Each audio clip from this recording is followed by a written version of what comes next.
And our first guest joining me in studio is Mr. Dean Janes. He's the CEO of a company called Imaging 3 Incorporated, stock symbols IMGG. Dean, good to see you again. Good to see you too, Don. Well, Dean, we've got a little bit more time than we originally planned on the program, and I'm glad of that because, I really wanted to get into a detailed discussion about your product, your device. It's called Dominion, and it's a medical imaging device that gives images in 3D and also in real time. Tell us about Dominion. Well, the Dominion is a volumetric imaging scanner. Volumetric means it's three-dimensional imaging. What our device does, it's a mobile device. It scans the body in 360 degrees every 0.2 of a second to 0.8 of a second.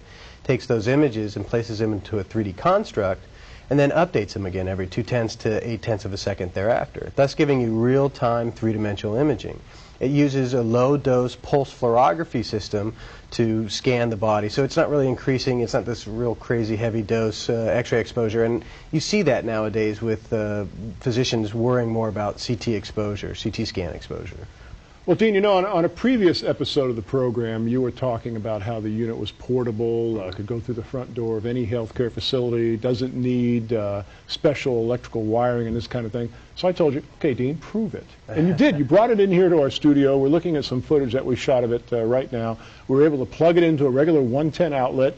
You backed the truck up to the doors here, and you had it set up in about 15 to 20 minutes. Well, exactly, and having a portable device increases the ROI for a facility. When they're making a purchase decision, they want something that versatile, that they could use throughout the facility, in the OR, into the ER, into interventional labs. You don't need a high-cost fixed room. It also limits the amount of procedures and the type of procedures that you can do. But having a device that doesn't have a build-out price to it or exotic power requirements like ours doesn't, it can be moved through a regular room door and used in any imaging environment or clinical environment for any use.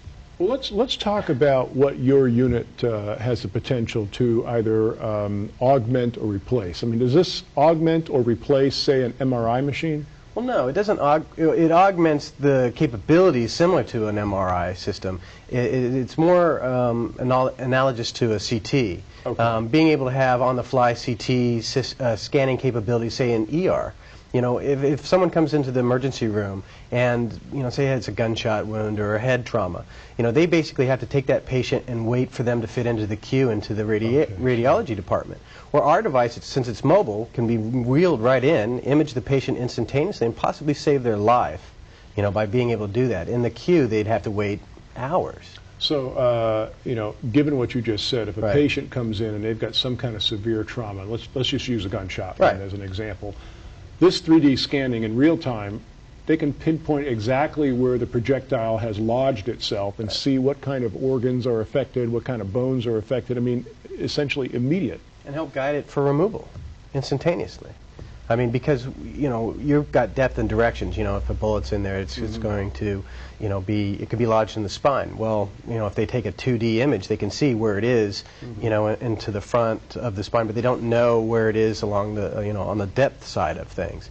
And by being able to view depth and direction simultaneously, that guides them to be able to remove that much faster and also save the person's life. Well, Dean, I guess the next logical question with respect to that is, what about military applications? Have you had any discussions with the U.S. government or any other government, for that matter, about military in the field applications? That seems that would be so advantageous. Well, yes, we've had some discussions with some folks from DARPA and some others. I'm ex-military and definitely know that it would fit very well with, with a MASH system. Being mobile and not really requiring, some exotic form of power also adds to the versatility there as well on the battlefield.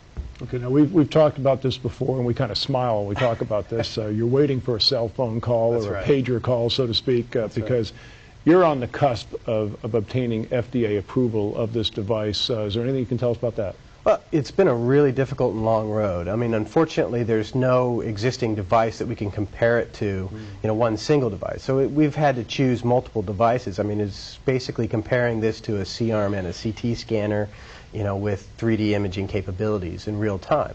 It's not that it's so exotic for them to be able to understand. The technology's been around that we're using. The technology that we're using has been around for decades.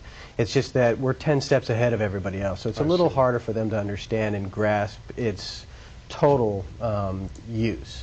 You know, it's a fascinating discussion when you bring up that side of it, because, I mean, most of us, well, we have no idea exactly what the FDA is, you know, looking at, what it is they use as their criteria to approve things.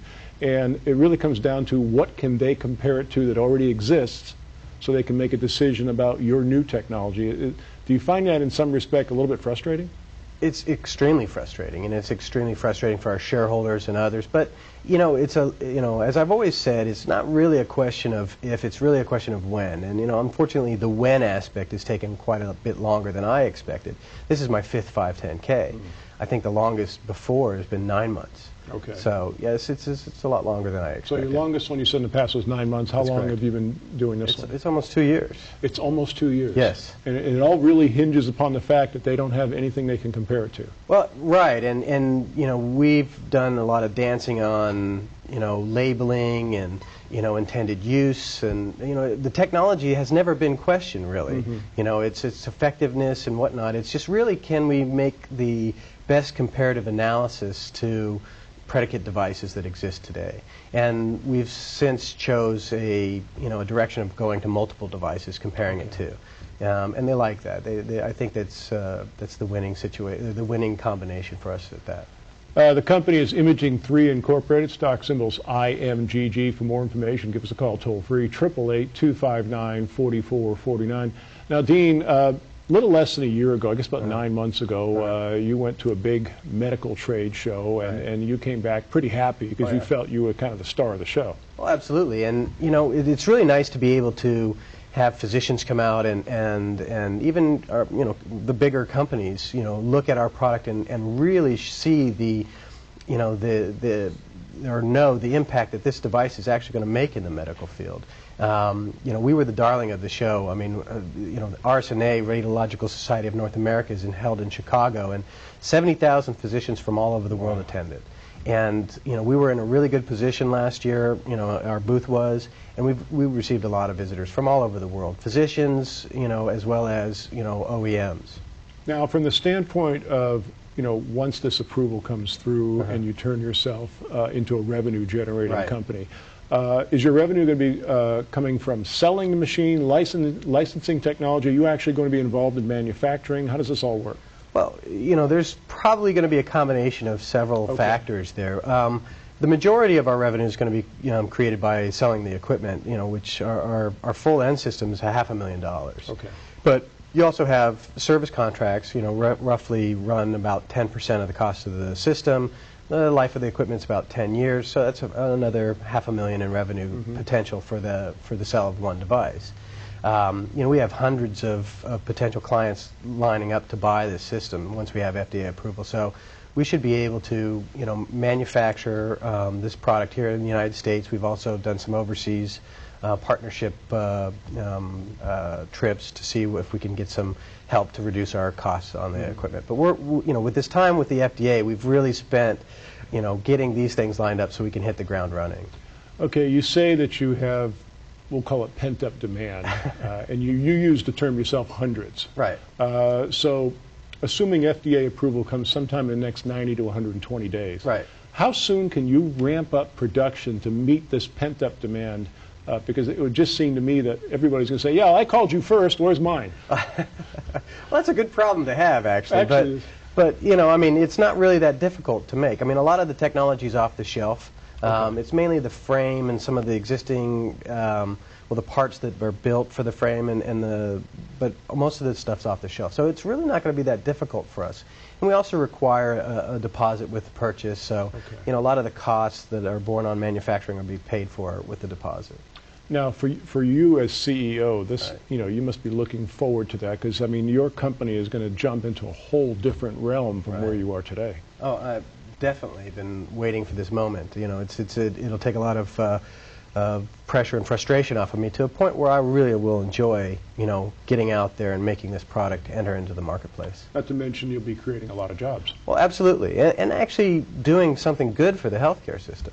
You know, because this is actually, you know, a leap in technology that will help reduce trauma to the patients. You know, provide more accuracy for the physicians.